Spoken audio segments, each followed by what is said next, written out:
जय हिंद। वेलकम है आप सभी का द कैरियर प्लानेट पर। साथियों, बिहार दरोगा की वैकेंसी फ़िलहाल के लिए स्थगित हो चुकी है और ये सत्य है, थोड़ा मानना भी पड़ेगा हम लोग को। और यहाँ पे जो मैं बात करने वाला हूँ, सेंट्रल सरकार की जो दरोगा है, जिसको आप सीपीओ के नाम से जाते हैं, ठीक है। तो मैं यहाँ पर सीपीओ के बारे में बात करने वाला हूँ, जो कि पूरे भारत का जो पे स्केल होता है लगभग में सभी चीज़ सेम ही है, बशर्ते आपका जॉब लोकेशन जो ऑल ओवर इंडिया होगा। और बिहार दरोगा में क्या होता था कि आपका जॉब लोकेशन सिर्फ और सिर्फ आपके बिहार के ही 38 डिस्ट्रिक्ट में दिए जाते थे। कोई दिक्कत वाली बात नहीं है। इस वीडियो में सारा का सारा चीज़ें बताऊंगा, क्योंकि किसी न किसी ज़माने में मैंने इसको बहुत अच्छे से क्वालिफाई कर रखा है और मुझे लगा कि अभी आप लोग को भी बता देना चाहिए। 1 से 2 दिन के अंदर इसका फॉर्म अंदर होने वाला है, तो जो भी महत्वपूर्ण चीज़ें हैं वो मैं आपको बताने वाला हूं और आप आराम से इसको जो है कर सकते हैं। कोई दिक्कत वाली बात यहाँ पर नहीं है, ठीक है। तो एसएससी की ही है। तो यहाँ पर जो नोटिस का आप देख सकते हैं, सब इंस्पेक्टर इन दिल्ली पुलिस वगैरह, मतलब कि सीपीओ का ही है।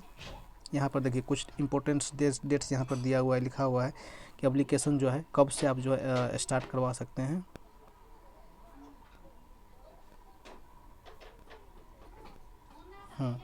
तो यहाँ पर देख लीजिए 10 से लेकर 30 के बीच में यहाँ पर जो है आप थोड़ा सा गौर कर पा रहे हैं कि सबमिशन ऑफ एप्लीकेशन क्या है। 10 अगस्त से लेकर 30 अगस्त के बीच में, मतलब आज 26-27 है, तो 2 से 3 दिन आपके पास बच रहा है, तो आप इस बीच में डेफिनेटली कर ही दीजिए। सारा देखेंगे। और ये फ़ी वगैरह के डेट में है, तो आपको लास्ट डेट 30 तक है, ठीक है। आप कर सकते हैं। यहाँ पर कुछ चीज़ें हैं, ठीक है। शेड्यूल फॉर सीबीटी, ठीक है ना, कंप्यूटर बेस्ड एग्ज़ाम जो है कब होगा, तो ये नवंबर 2022 में है। तो एसएससी अभी जो है बहुत ही तेज़ चल रही है, तो नवंबर 2022 में सीपीओ और दिसंबर 2022 में जो है सीजीएल होने वाली है। तो ये सारी चीज़ें हैं और सीपीओ के बारे में है, ठीक है। और यहाँ पर कुछ पे स्केल दिया हुआ है, इसको आप एक बार अच्छे से देख लो, फिर आपको कुछ ना कुछ समझ में आ जाएगा। यहाँ पर कहाँ गया है, लेवल 6 का ये जॉब है, नॉन गेजेटेड पोस्ट है, ठीक है। तो ये इसका जो है पे स्केल है और लेवल 6 का है, मतलब कि मेल फीमेल सब का ही है। जीडी हो गया, मतलब सीएपीएफ का हो गया, और फिर ये दिल्ली पुलिस का है, ठीक है। सभी का थोड़ा सा अलग अलग दिया हुआ है। और इसमें वैकेंसी की बातें करेंगे तो टोटल जो इसमें वैकेंसियाँ निकाली गई है 4300 निकाली गई है। टोटल कितना है यहाँ पर, हाँ यहाँ पे नीचे में सबको यहाँ पे नहीं जोड़ा गया, लेकिन टोटल जो वैकेंसियाँ हैं इस बार 4300। चूँकि मैं बहुत पहले से जुड़ा हुआ हूँ, मतलब कि 2014-15 से मैं सीपीओ को अच्छी तरह से जानता हूँ। तो आज तक 4300 वैकेंसियाँ सीपीओ में कभी नहीं आई है, और ये एक इतिहास ही है।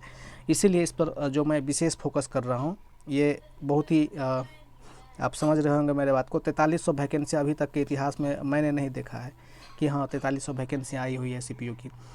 तो बहुत अच्छा वैकेंसी है, और इसमें खास करके जो गर्ल्स हैं जिनको दरोगा बनने का बहुत अच्छा जुनून सवार है, उसके लिए बहुत ही आसान है। बिहार दरोगा से तो बिल्कुल आसान। बिहार दरोगा में जितना आपने मेहनत किया है, सिर्फ इनका फिजिकल सेम है सीपीओ का और बिहार दरोगा का, बाद बाकी एग्ज़ाम जो है सीपीओ का आसान है। उसमें भी आपने मेंस का तैयारी करा था, इसमें भी आपको मेंस का तैयारी करना है, ठीक है। और ये रिजर्वेशन वगैरह के बातें में है। तो यहाँ पे टोटल अलग अलग सीट हैं। और ये दिल्ली पुलिस का है, ठीक है। दिल्ली पुलिस में जब आपको सब इंस्पेक्टर बनना है तो आपके पास 1 ईयर जो है ओल्ड लाइसेंस होना चाहिए। यदि आपके पास नहीं है तो आप इसमें नहीं जा सकते, ठीक है। ये फीमेल्स की है, ठीक है ना। तो आप देख सकते हैं यहाँ पर। और ये अलग अलग बीएसएफ का है, बीएसएफ का हो गया, सीआईएसएफ का हो गया, सीआरपीएफ का हो गया, ठीक है, आईटीबीपी का, एसएसबी का। तो यदि आप बिहार में ही सोच रहे हैं कि जॉब करें तो आपको एसएसबी डालना चाहिए।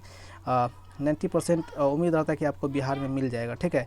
यदि आप दिल्ली लोकेशन में और अच्छे तरीक़ा से साफ़ सुथरा यूनिफॉर्म में रह के जॉब करना चाहते हैं तो आपके लिए सीआईएसएफ है। और यदि आप पाकिस्तान वाले इलाका में, पाकिस्तान चाइना के बॉर्डर पर है, तो बीएसएफ वगैरह में आप आराम से जा सकते हैं। और ये सीट का जो है डिस्ट्रीब्यूशन है। और सबसे पहले मैं यहाँ पर एज को लेके आ रहा हूँ कि हाँ, ठीक है, एज जो है, एज आपका क्या होना चाहिए, ठीक है। यहाँ पर देख लो आप, लिमिट जो है 1/1/2022 को आपको जो है मिनिमम 25 वर्ष, मिनिमम 20 और मैक्सिमम 25 साल होना चाहिए। जहाँ की ओबीसी को 3 साल की छूट है और एससी एसटी को 5 साल की, और जनरल वाले को कोई यहाँ पर छूट नहीं दिया गया है। तो यदि आप का डेट ऑफ बर्थ मतलब कि 25 वर्ष क्रॉस कर गया, जैसे कि मेरा क्रॉस कर गया, लेकिन फिर भी मैं यहाँ पर डाल सकता हूँ, क्योंकि यहाँ पे मेरे को 3 साल का छूट मिलेगा। तो इस हिसाब से आप देख लो क्या है, नहीं है, ठीक है। यही सारी बातें थे। एज मैं उम्मीद करता हूँ कि आप समझ गए होंगे कि एज आपको क्या होने वाली है, क्या नहीं होने वाली है। तो आप यदि 26 साल के भी हो गए हैं, 27 साल के भी हो गए हैं, लेकिन 28 साल से ज़्यादा के नहीं होने चाहिए, तो आप आराम से यहाँ पे देख सकते हो, ठीक है। आप फॉर्म भर सकते हो थोड़ा सा। और जो सबसे बड़ी बात है कि इसमें हाइट को लेकर थोड़ा सा इशू है, क्योंकि बिहार दरोगा में कम हाइट वाले बंदे भी चल जाते हैं, लेकिन यहाँ पे कम जो है हाइट वाली बात नहीं है, ठीक है। तो आप आराम से इसमें हाइट, और ख़ास करके जो भी गर्ल्स हैं, गर्ल्स यदि आप कहीं पे भी है तो आप करो या इसका तैयारी करो, एक बेहतरीन जॉब आपको मिलेगा यदि आप देश की सेवा करने के लिए जा रहे हो। 4300 में आप समझ जाओ कि मतलब कि 1000 वैकेंसियाँ गर्ल्स के लिए ही होगी, और 100% जो है होगा। ये सेंटर वगैरह के में है कि आप कहाँ पे जॉब करना चाह रहे हैं, सेंटर सबको लेके है, ठीक है। और ये इसका सिलेबस है कि एग्जामिनेशन आपसे देखिए, तो इसके एग्जामिनेशन के बारे में मैं आपको थोड़ा सा बताने की कोशिश करता हूँ। इसमें प्री होता है और मेंस होता है। थोड़ा सा एक आपको अलग हट के सब्जेक्ट पढ़ना पड़ेगा, और उस सब्जेक्ट में 15 से 20 दिन में या 25 दिन में अच्छे खासे आपके नंबर दिला देंगे। तो प्री जो होता है उसको पेपर 1 बोलते हैं, मेंस को पेपर 2 बोलते हैं। प्री में आपको 4 सब्जेक्ट पूछा जाता है, जनरल 4 सब्जेक्ट पूछा जाता है, टोटल 200 क्वेश्चन रहते हैं, ठीक है। 50 क्वेश्चन रीजनिंग के रहते हैं, 50 क्वेश्चन जीके जीएस के, 50 क्वेश्चन मैथ के, और 50 क्वेश्चन जो इंग्लिश के हैं, ठीक है। टोटल एक क्वेश्चन 1 मार्क के रहते हैं, 200 मार्क के 200 क्वेश्चन रहते हैं। कट ऑफ बहुत ही कम जाता है। कट ऑफ इसका प्री क्वालिफाई करो, आप आराम से कट ऑफ क्लियर कर लो। फिर जब आप इंग्लिश में जब आप प्री परीक्षा दे देंगे तो उसके बाद आपका रिजल्ट आएगा। रिजल्ट में आपका नाम रहेगा। कुछ दिन के बाद जो है फिजिकल के लिए बुलाया जाएगा। जैसे आपका फिजिकल होगा तो आपको फिजिकल होने के बाद जो है पेपर 2 का आपको एग्ज़ाम यहाँ पर देना है। मतलब कि आपको फिजिकल जो बच्चे पास कर गए उसी का यहाँ पर मेंस लेंगे। यदि 4300 बच्चे ही फिजिकल पास किए हैं तो आप समझ जाइए कि 4300 बच्चे का है मेंस लिया जाएगा। ऐसा नहीं कि आपको मेंस देने के बाद फिजिकल होता है। तो ये सारी बातें थे, और हाइट को लेकर मैं यहाँ पर बात करने वाला हूँ, ठीक है। और ये रीजनिंग सबका सिलेबस है, बहुत आसान है, बहुत ही कम कट ऑफ जाता है, ठीक है। अब थोड़ा सा देख लो आप, ठीक है। आप किसी भी कैटेगरी से आपको गर्ल बॉयज़ हैं तो 170 सेंटीमीटर होना चाहिए। चेस्ट जो है 80 सेंटीमीटर, और एक्सपेंड करने पर, फैलाने पर जो है 85 सेंटीमीटर होना चाहिए। और ये मतलब कि जो पहाड़ी इलाका के लोग हैं उसके बारे में लिखा हुआ है। तो चूँकि हम लोग मेनली बिहार यूपी के, तो हमको 170 सेंटीमीटर हाइट चाहिए ही, जिसमें यदि इसमें नौकरी करना है तो। और इसमें फिजिकल की जो बातें हैं, सबसे पहले आपको 100 मीटर का रेस जो है 16 सेकंड में करना होता है। ये आराम से आप कर सकते हैं, और ये बिहार दरोगा में नहीं था। और ये जो 1600 मीटर का रेस है 6.5 मिनट में, 6 मिनट 30 सेकंड में आपको करना है, आप समझ सकते हैं, ठीक है। और ये जो लॉन्ग जंप है ये 12 फीट आपको करना है, 12 फीट करना है, 3.65 मीटर। और हाई जंप जो है 1.2 मीटर, मतलब कि 4 फीट करना है। इसमें टाइगर वगैरह नहीं, कोई फ़र्क नहीं पड़ता है। और जो शॉर्ट पुट होता है, गोला जो होता है, आप आराम से वही गोला फेंक सकते हैं जो बिहार दरोगा में गोला होता है। तो कुल मिला के बात यह है कि फिजिकल सेम है। गर्ल्स के लिए 18 सेकंड दिया गया है, 800 मीटर 4 मिनट में दिया गया है। बहुत ही नाइंसाफ़ी किया गया है गर्ल्स के साथ। इन लोग को दौड़ाना ही नहीं चाहिए था, वैसे ही ले लेना चाहिए था, ठीक है। लॉन्ग जंप भी सब भी कम ही है। तो बहुत आप अच्छे से, यदि आपकी हाइट है, एक चीज़ तो मैंने यहाँ पर बोला ही नहीं है, ठीक है। जितने भी गर्ल्स हैं, फीमेल्स कैंडिडेट्स टू व्हील, 1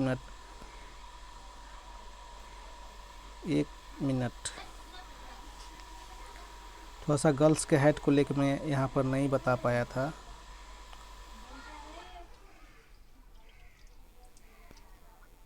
एक 157 सेंटीमीटर, कोई भी गर्ल्स हो 157, 157 आपकी यदि हाइट है तो आप आराम से इसमें भर सकते हो, कोई दिक्कत वाली बात नहीं है। ये आपका फिजिकल हो गया, ठीक है। एज रिलैक्सेशन सब आप देख ही सकते हो अच्छे से, ठीक है। मेडिकल के बारे में आप देख लो, कुछ भी इसमें मेडिकल नहीं, बिल्कुल आसान मेडिकल है। मैं यहाँ पर देख चुका हूँ, बहुत जान पहचान के लोग इसमें सेलेक्टेड हैं, कोई दिक्कत वाली बात नहीं है। इसमें जो है 2 चीज़ें होती है, ठीक है। यदि आप राइट हैंडेड पर्सन है तो आपका लेफ्ट आई जो है 6/6 होना चाहिए। मतलब कि आपके सामने 10 फीट की दूरी पे ABCDEFG लिखा रहेगा, आपको पढ़ना है, वो भी क्लियर। पहला लाइन, दूसरा लाइन, तीसरा लाइन, चौथा लाइन। यदि आप नहीं पढ़ पाते हैं तो कोई दिक्कत नहीं है। फिर आपको एक आँख आपका 6/6 और एक आँख 6/9 होना चाहिए। आप पहले देख लो, उसके बाद जाओ। बहुत ज़्यादा टफ नहीं होता है, आप आराम से इसका मेडिकल को क्वालिफाई कर सकते हैं, कोई दिक्कत वाली बात नहीं है। और जंपिंग वगैरह सबको कोई दिक्कत नहीं है। ये सारा चीज़ था। और उसका डॉक्यूमेंट वेरिफिकेशन होगा, फिर आपका जो है फाइनली जो है सो हो जाएगा।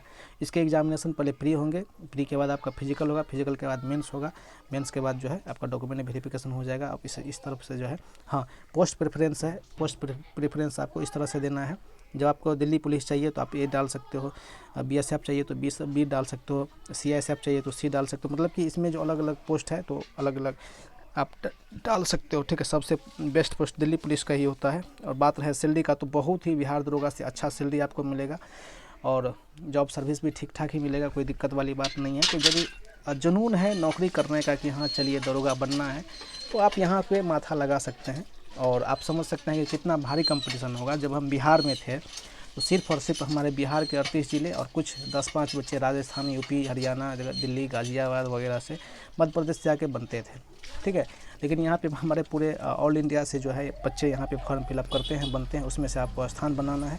मैं आपको डराने की कोशिश नहीं कर रहा हूँ, मैं सिर्फ और सिर्फ आपको ये बताने की कोशिश कर रहा हूँ कि आप कर सकते हैं, यू कैन डू इट। डरने की कोई बात नहीं है। और बात रहा अंग्रेज़ी का, तो मैं अंग्रेज़ी आपके लिए बहुत ही आसान कर दूँगा। मैं इतने पढ़ने के बाद भी आज भी अंग्रेज़ी देता हूँ। इम्तियाज़ दिया था तो 23 नंबर है, पिछली बार सीपीओ दिया था तो 43 या 44 नंबर है, तो इंग्लिश मेरी सब दिन से ही ठीक है। तो मैं इसके लिए आप लोग को बोलेंगे तो किताब वगैरह रिकमेंड कर दूंगा। 10 दिन 20 दिन वर्ड पढ़ेंगे, 10-20 दिन ग्रामर पढ़ेंगे तो आपका एक अच्छे लेवल पे आ जाएगा, कोई दिक्कत वाली बात आपको नहीं रह जाएगी, ठीक है। तो बनते रहिए, फिर से मिलते हैं। दरोगा बनना है तो फिर कुछ ना कुछ तो करना ही होगा, वैसे तो दरोगा रखा हुआ नहीं है, ठीक है। Okay, bye.